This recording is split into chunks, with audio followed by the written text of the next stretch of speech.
Hey guys, welcome to Inferno Friday. This is Archon. And just yesterday, which was Monday, I finally killed Diablo on Inferno with Dreadnought. Dreadnought then went to solo him as well. I haven't been able to solo him yet. But as you probably know, patch 1.0.3 just came out today, and apparently all of Inferno has gotten a small damage decrease. So I'm going to go back, see if I can solo him now. Hopefully he's a little bit easier. But yeah, we finally got Diablo down, and it turned out it wasn't nearly as hard as people had made it seem, at least. And I say this right after I almost die, of course. But it actually took us more attempts on Azul than it did on Diablo. I think this was our third attempt. Our first one we wiped right away. Second one we got pretty close.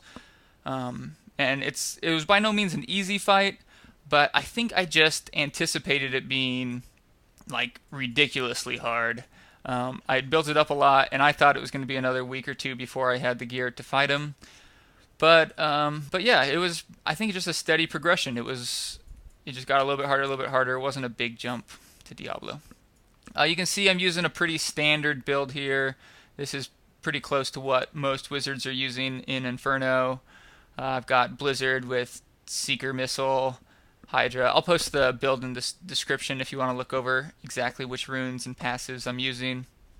But I'm sure you've seen a build like this before, as it's what most wizards are rolling with. It seems to work pretty well. And yeah, the biggest reason that I think Diablo was easier for me was having Dreadnought in the group, because I can't take those swings like Dreadnought can. Dreadnought's got a lot of life per hit, and so he can just stand there beating on Diablo. Sometimes he can even stand in the fire for a little while, and that kills me if I don't run out immediately. It's a really fun fight. It was a really long fight. You can see I don't have magic weapon on like I normally would, which was an additional, I think, 30% damage, although it says 15. I'm not sure how that math works exactly. But I felt like the mirror image was kind of necessary because the shades in phase 2 get really hard. Sometimes Dreadnought couldn't tank them the entire time, and so we had the mirror images just in case. And we actually found that sometimes killing him too fast was a problem, because Dreadnought's build was really reliant on some big cooldowns. And so sometimes we wanted to kill him a little bit slower so that he'd have those cooldowns during the difficult parts, for example, for when the shades spawn. You can see I'm trying to absorb these fireballs that he's spitting out, and a lot of times it looks like I avoid them, but I still get hit. So the unit box for the fireballs must be a little bigger than they look, because it's really hard to avoid those. But you'll also notice that they don't do a whole lot of damage. I'm sure they would if I didn't have force armor on, but with my build and force armor, they only take about a third of my health, and so it really makes more sense just to eat them. I didn't realize that during this attempt, but when we did it again, I just stood in those fireballs because you can do a little bit more damage, and you're probably going to get hit by them anyway, so might as well just take the hits. I have mostly life regen to get my health back, with a little bit of life per hit on my weapon. I'm going to have to get a new weapon now, though, because of the huge attack speed nerf. We're going to make a video talking a little bit about the changes in 1.0.3, but you've probably already noticed attack speed was cut, I think, at least in half. I had boots that gave me plus 14% attack speed, and now they only give me 5%, so I need to find some new boots.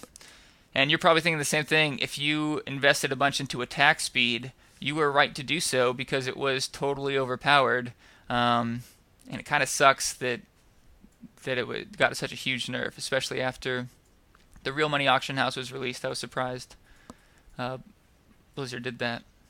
So here's the shades. You can see they're really easy this time because Dreadnought had his Wrath ready, and so we could just take them out.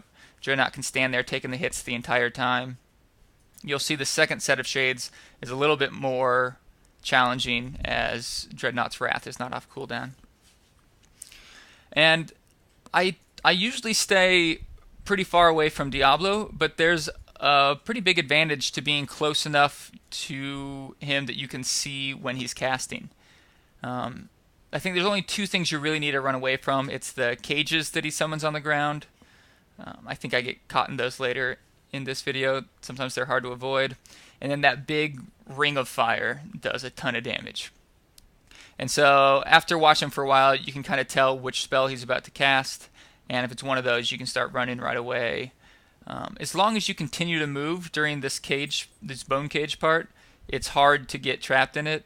Although I totally have, just ran right into a cage before. But that's really the key, I think, is just when he starts casting those cages, don't worry about doing damage during that part. Just keep moving, watch where you're walking, and you won't have a problem. And there's that big ring of fire I was talking about. It does a ton of damage, especially if you get hit straight on by that fireball. It could even one-shot you with force armor. So that's the big thing to avoid, but even that circle's going to tick for a lot. The one other thing that's really annoying is this debuff he puts on you. It's pretty much just a dot that ticks for, I think it was hitting me for about 1500. And I have around 800 resistances. And I don't know if you can avoid it. We couldn't really tell what was causing it. And I'll point it out if I see it. I'm not sure if I ever get hit with it in this attempt, actually. But yeah, he just puts a debuff on you, and it starts ticking. It's really annoying when you're at low health and you think you're safe, and then all of a sudden you realize you have the debuff and you're dying. So you can see there, Dreadnought kind of had to run out because he can't take the hits from the shades without the wrath. And our strategy kind of became to kill the wizard as soon as possible, because the wizard shade is the one doing the most damage, and the barbarian shade was easier to kite around until we killed it. Especially if Diablo came back before the shades were killed, we wanted to be able to have a shade left that we could kite instead of the wizard beating on us. And the difficulty of those shades really seems to depend on which skills they get. It seems like they just give them a random assortment of skills from that class, and sometimes it's a really easy build, and sometimes it's really annoying. Like Hydra. Hydra's really annoying. There's a few other ones that just do a lot of damage or make the fight really hard. I haven't seen one with mirror image yet, but that seems like that would be really hard. So you can see just by the length of this video how long it took us to kill him. I think it was about a 16-minute fight.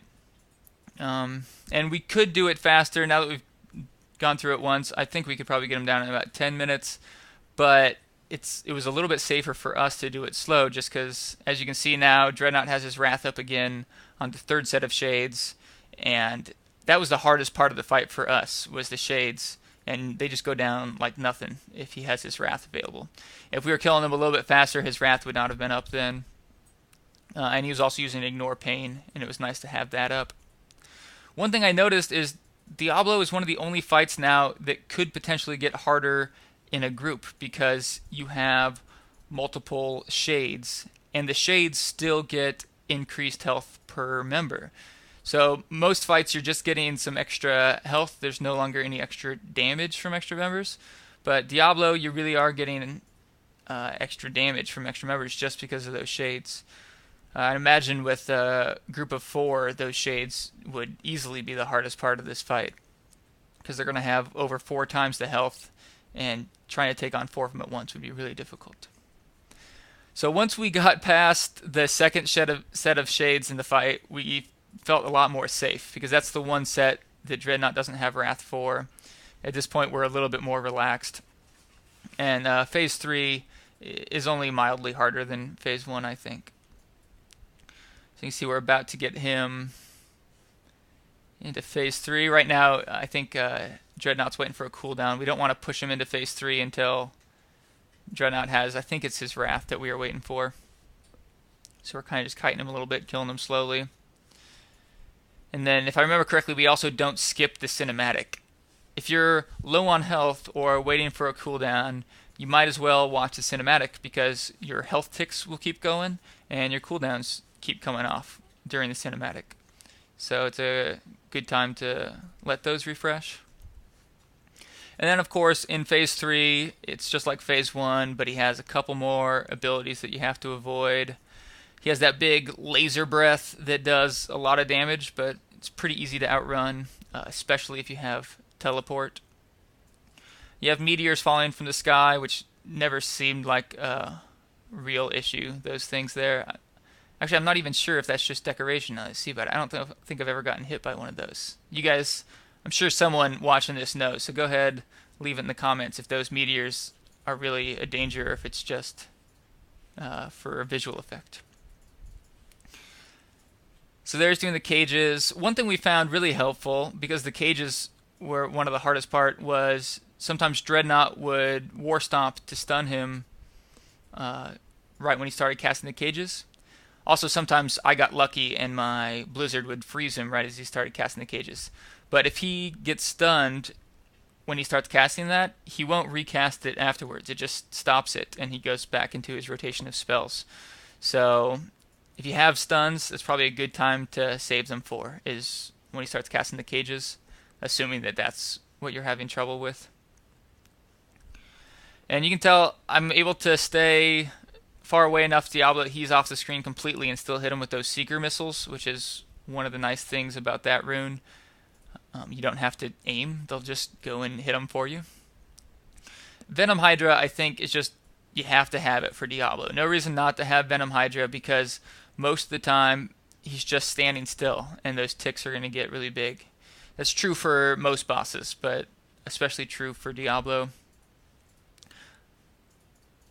You can tell here I can stand out the screen and still hit him. The one disadvantage, of course, of that is you're not going to see when he starts to cast the cages or the big fireball. And you see I got hit with it right there, and it took over a third of my health. I think it took about half my health, which meant it ate through force armor. Probably did about 1.5 times my health, which would be about 50,000. And that's with Dreadnought's Warcry and stuff. I'm only taking probably 7% damage, and it still hit me for 50,000. I say 7% not because I have a 93% reduction, but because it's going to pass through the armor reduction and then the resistance reduction. And you see there, I died. I think I was still on fire. Sometimes when you get hit from those fire and run away, you'll still die after you're out of it. So I couldn't figure out exactly how those mechanics worked. I'm not sure if it's like just an internal dot. Dreadnought somehow got that resurrect off. I'm not sure how. It looked for sure that Diablo was going to get him. I think I was still leaning back in my chair, waiting for him to run away, but he managed to get that one off. And Diablo is definitely one of the easiest bosses to resurrect allies on, because you have a huge map and he's really slow. So especially if you have, oh, there I go, get trapped in cages. I have no excuse for that one. That was just me being a super noob. I think I die again. Yeah, thanks. This is probably the biggest reason why Diablo is easier with a group. But like I was saying, it's really easy to res on Diablo because he's really slow and you have a big map. So if you have something like teleport with wormhole, it's not even an issue. I don't think Dreadnought died during this attempt, but we did some other ones, and all I had to do was take Diablo to one side of the map. I'd pop mirror images just to distract him a little bit, and then wormhole all the way to the other side. He does occasionally teleport, but most of the time you can get it off easy. You can see there Dreadnought did. I think he was using leap to get over to me.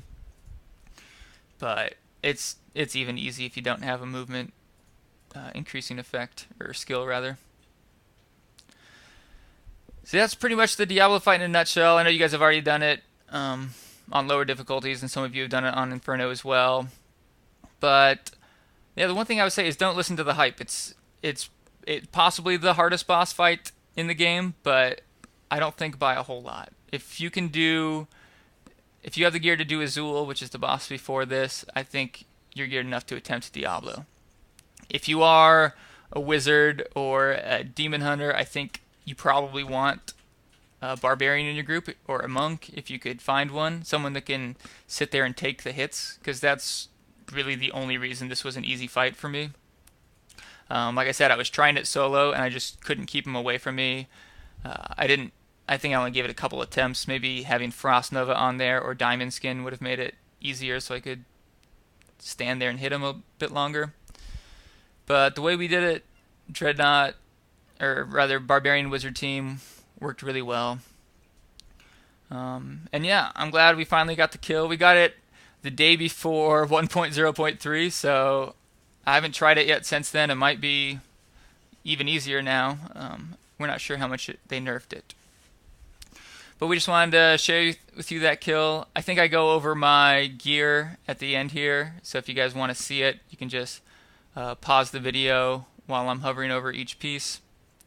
I've gotten a couple new pieces in the last couple weeks, and it looks like I'm going to have to replace my boots because of that attack speed nerf. And yeah, let me know if you guys are going through the same thing. Here you can see my gear now. If you guys have had to replace gear, or some of your gear just got huge nerfs from this attack speed nerf, let me know about it in the comments. And if you guys haven't subscribed already, please do that, because we have wizard strat videos and gameplay videos with Dreadnought every week, and we have weekly giveaways, item giveaways for our subscribers. So if you want to be eligible for that, go ahead and hit subscribe, and we'll have another video out shortly. Thanks for watching.